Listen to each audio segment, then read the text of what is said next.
Today we're going to be going over 7 cheap fragrances that actually deserve the hype that they receive. And I've said it before and I'll say it again, this particular price range that we're going to be talking about today, which effectively is $40 and under, a lot of them will fall well under 40, some right there on the line.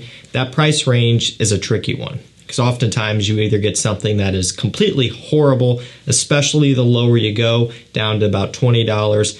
Things can be just complete horrible, just clustered, synthetic, cheap smelling scents, or you can actually get stuff that smells really good. And oftentimes there's a little bit of a middle ground. More often than not, though, it's going to be one end of the extreme, or on the other hand of things, you have something that completely, exceeds your expectations and really smells a lot more expensive than it is.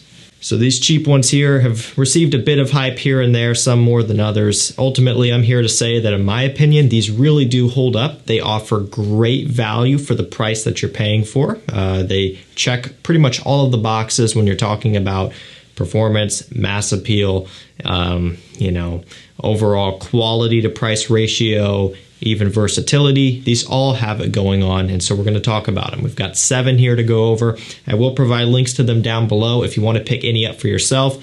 The best bet is to go through discounters, otherwise they're not going to be cheap. Retail price is not cheap.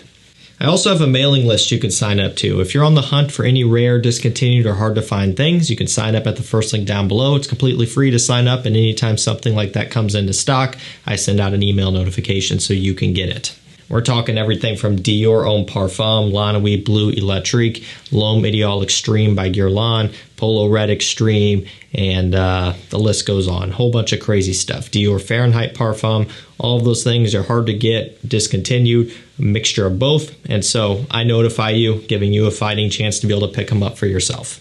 AFNAN TURATHI Blue. So this one's caught a little bit of hype, and initially this was kind of getting talked up as a Bleu de Chanel clone, and I think it's more so a clone of Bulgari Tiger, which is a grapefruit amber patchouli forward scent. So this has grapefruit, patchouli, amber, some musk as well. Officially, I think the note breakdown lists off citruses as kind of a general note, but to me, grapefruit is the star of the show off the opening. It very much smells like Bulgari Tiger. That's what that one's all about. Very classy, very refined, kind of has a gentlemanly, upscale, older, more mature and masculine smell to it. There's nothing youthful or playful about this. This is definitely not your typical blue fragrance. Now, are there bits and pieces of Bleu de Chanel, and can I see where people are coming from? Yeah, a little bit. You could even call it a hybrid. Definitely leans more in the Bulgari direction, though. One thing for sure is that it's affordable. Now, this is right there on that $40 line, so you're kind of at the upper end of our budget for this video. However, it is worth every single penny, and I would easily just as much pay $60 for this one if I had to. It's really good, impressive quality, great performance, and ultimately something different and unique. Tiger is very expensive. A lot of people aren't going to be willing to spend that type of money. You don't have to when you can get this. Let's keep it moving with John Varvatos Vintage. So this, even still, is one of my favorite designer brands when I'm kind of taking a look at the more affordable side of things, and also I want uniqueness. There is a big disconnect when it comes to affordable and unique. Oftentimes those don't go hand in hand. You start getting into this price range, which is about $35 for this one here, 4.2 ounce bottle, $35. You get into that price range. Generally, it's going to be cookie cutter, mass-pleasing releases that they churn out like crazy because they're ultra cheap to produce. I'm looking at the Calvin Kleins and things of that nature, right? Even cheaper than this, I suppose. But things of that style or variety is generally what you see. John Varvatos is a brand that has always done things a bit differently, and they've separated themselves from that crowd.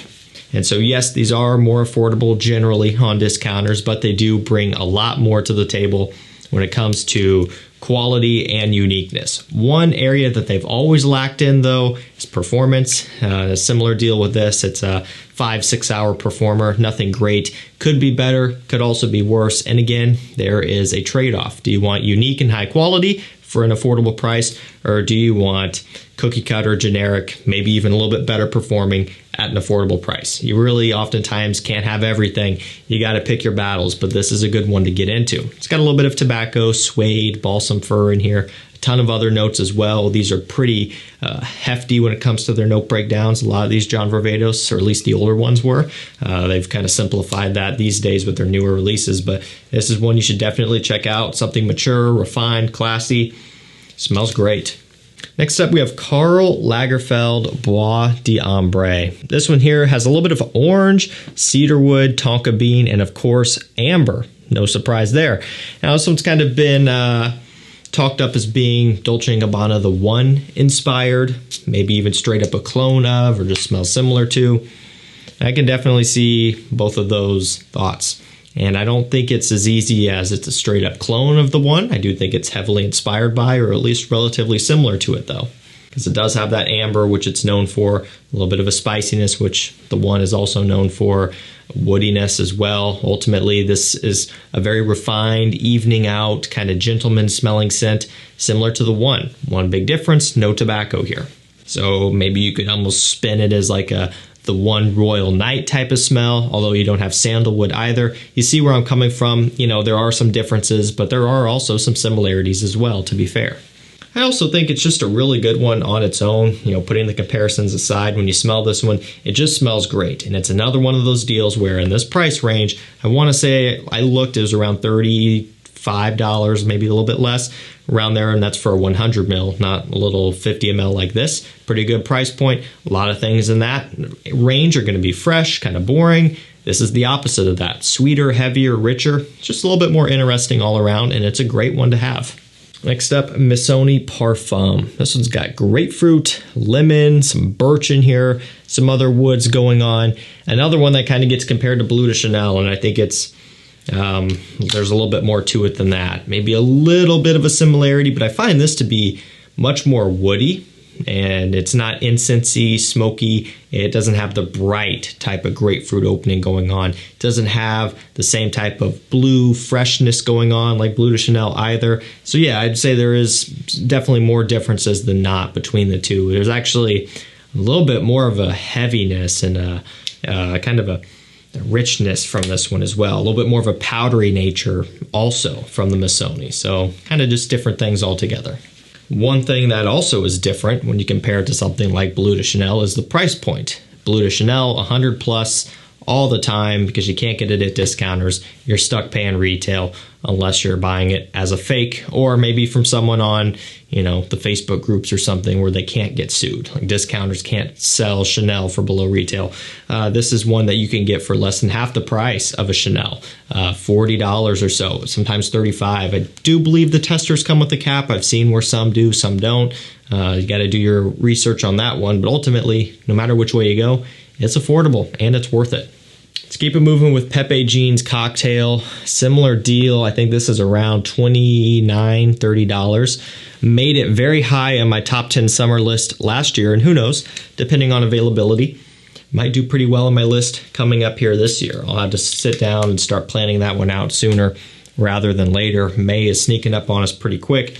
That's the thing, you know, when it comes down to it, what's in stock and what's available, what's easy to get right now, you know, because when I make my summer lists and my seasonal lists in general, not only is it heavily focused on what I want to wear, what I do wear consistently year over year, and what I'm excited to wear, I also try my best to take into consideration that I have people who are looking at the list because they want to buy stuff as well. And so if I were to fill up the list with a bunch of stuff that's discontinued or just really hard to get, more often than not, always sold out, it wouldn't make a whole lot of sense. Kind of a tangent there, but that's kind of how I try to structure my videos in general, my lists, even like this one. I oftentimes check before I, record to see if it's something you can buy. You can get this one right now.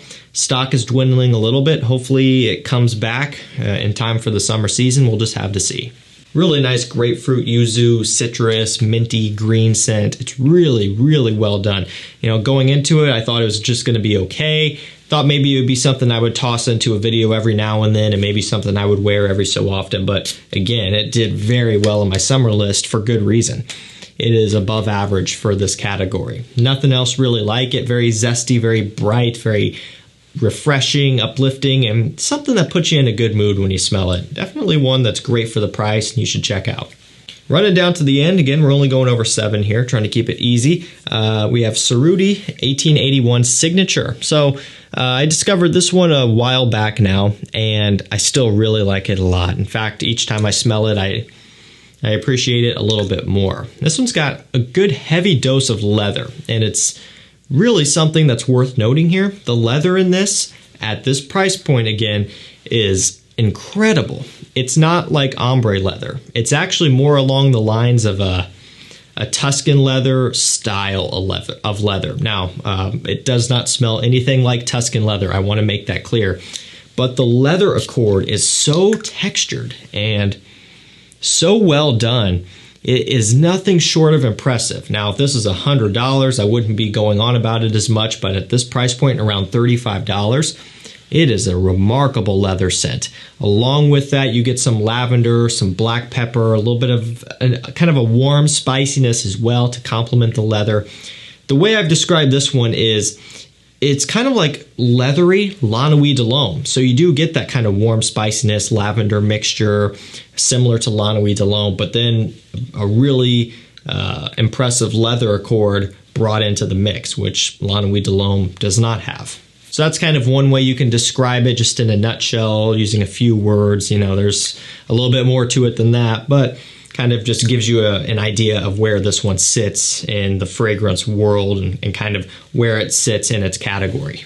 And again, at this price point, I see no reason why you shouldn't pick this one up. You know, even the presentation, the bottle is halfway unique. You know, you've got a press fit cap, nothing special there, a glass on the front, but then this kind of painted, matte, textured finish on the back. You can see 1881 kind of actually engraved in there. So you have some details about this that you don't normally get from a $35 scent. So all around, really, really nice stuff. Last up, we have Ferragamo Free Time. So, you know, you might have assumed F Black would be in here, and in my opinion, F Black could be a fit for this list. It's been talked about a lot, though, even more than these others, so we'll give the spotlight to another F flanker. This is Free Time.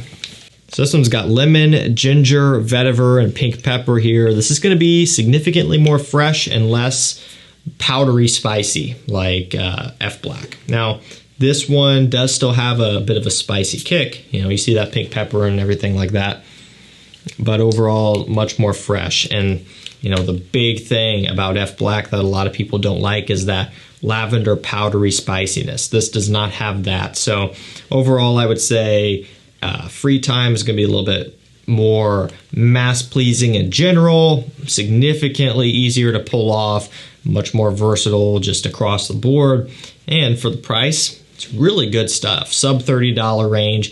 You can get it pretty much anywhere. I'm sure this is one that might pop up in rack stores, although I don't know for sure, but you know, it's out there. It's easy to get, it's cheap, and it's worth it.